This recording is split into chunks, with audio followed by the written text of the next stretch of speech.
Hello and welcome to another breakout session. I'm calling this one Talking in Circles. Today we're going to learn about the circle of fifths, how to apply it to guitars, and why you should learn it and what you can learn from it. Now don't roll your eyes, this is going to be fun. It's going to be like a three-ring circus here. Before we get started, I want to say hello to all the Guitar League members out there. And if you haven't already, I would ask please subscribe to my channel. Hit the little bell, will notify you when there's things coming out. There's a lot of different things on this site. There are beginning lessons for brand new people. There are the more advanced things like this breakout sessions.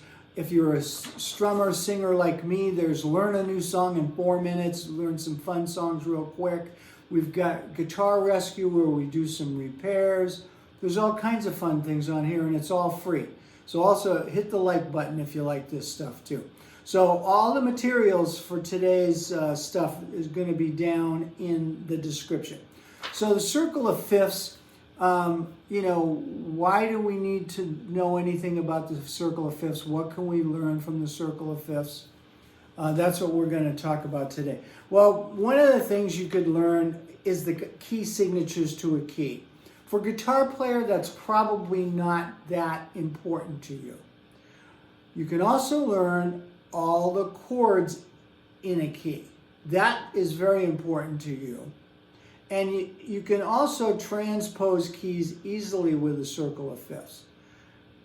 And so, in the outer circle of a circle of fifths, you have the major chords. In the next circle, you have the minor chords. Some of these have 3 circles or more.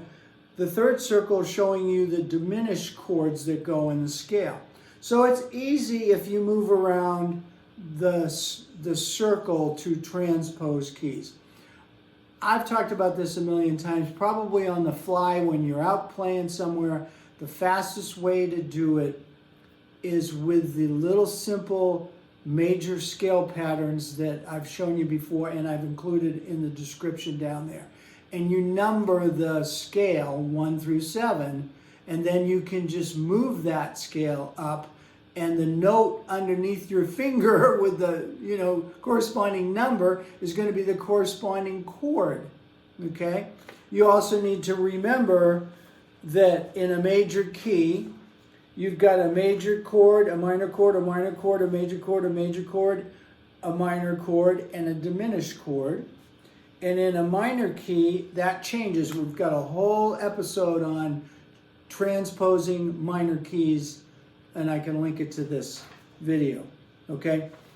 So, let's see how this scale works, this circle works. As I said, on the outer circle, you've got major chords, okay? So let's start with C. We're going to stick in C today because it's easy. If you count up 5 from C, you come to G. If you count up 5 from G, you come to D. And if you count up 5 from D, you come to A, and so on, clockwise around the circle, okay? So you can also learn. It's easy to learn the key signatures too by doing that. That's another lesson.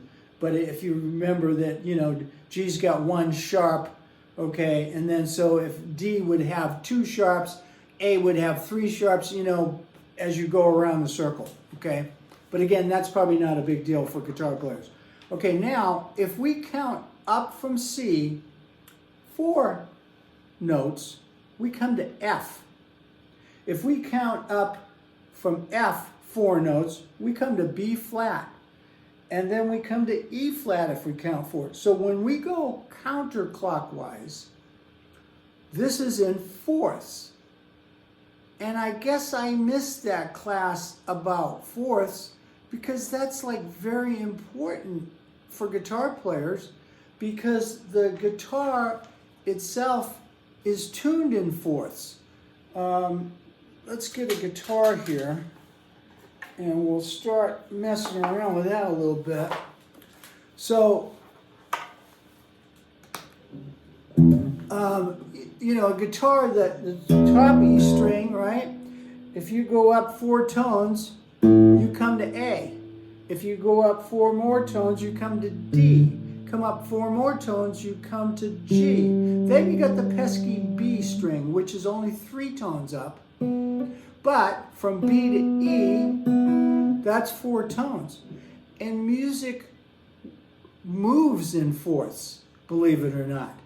Okay? So if we look at this counterclockwise, okay, every key in music is on this circle, okay? But let's look at it counterclockwise. And let's take our guitars. Did you have your guitars out?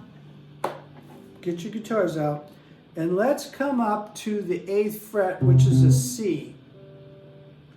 And then we're going to move down in fourths, okay?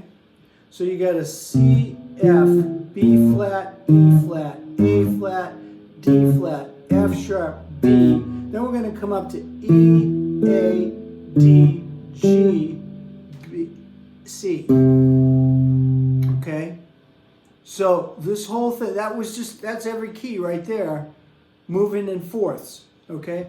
And why is that important?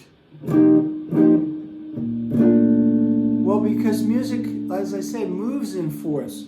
And that's why a 2-5-1 progression, you can keep moving it down and it always goes together because it's always moving in fourths.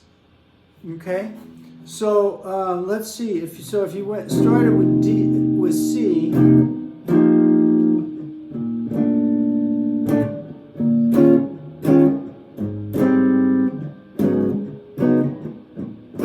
then you got to come back to E.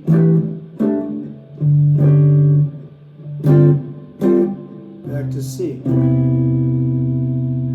So that was moving in whole tones all the way through it, the thing. But you can actually move one fret at a time all the way down, and it still sounds good.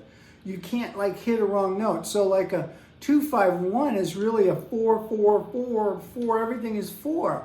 That's the importance of this whole thing. So 2 fun exercises I want to give you today.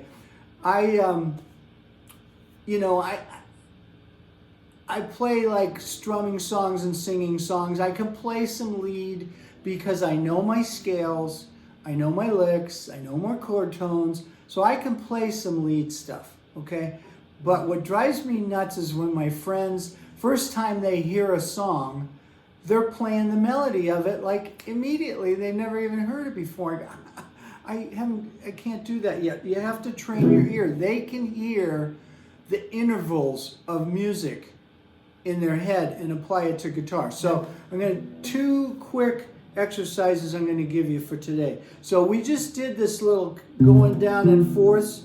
So if you actually try to sing the note and call it out all the way down and try to end up on this right pitch, not easy to do. I can't do it yet, but so you got a C, F, B flat, E flat, A flat, D flat, F sharp, B, E, A, D, G, C, C. I can't get there yet, okay?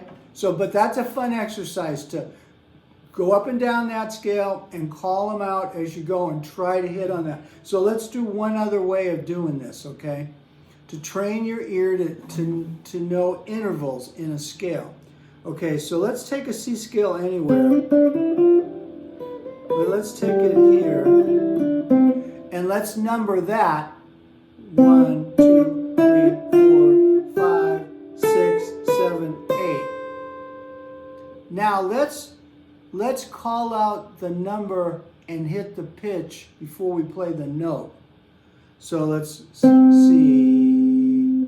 So 1, 2, 2, 3, 4, 5, 6, 7, 8. Now that one I'm getting better at that. But that helps you hear the intervals in music. So there's you can spend you can spend a lot of time on a circle of fifths. There's a lot, and fourths. There's a lot of stuff in here that you can glean from this stuff. Okay, and then you can start hearing, you know, if you the chord tones too in a key. So you got a C, D minor, E minor, F, G, A minor, and then B diminished, back to C. That's another good exercise just to try to hear the changes. So if you're trying to learn a song from a CD or a record or whatever off YouTube,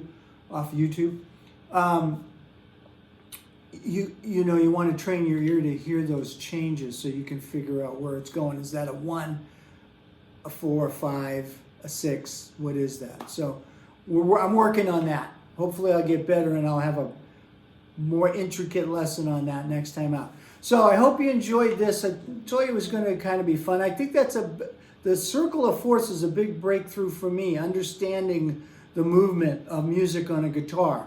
Okay, so, and I'm exploring it every day. So have fun out there, be safe, and if you would, please subscribe to my channel. I'm trying to reach my goal. It's got a long way to go, but I appreciate your help and support. See you in the next video.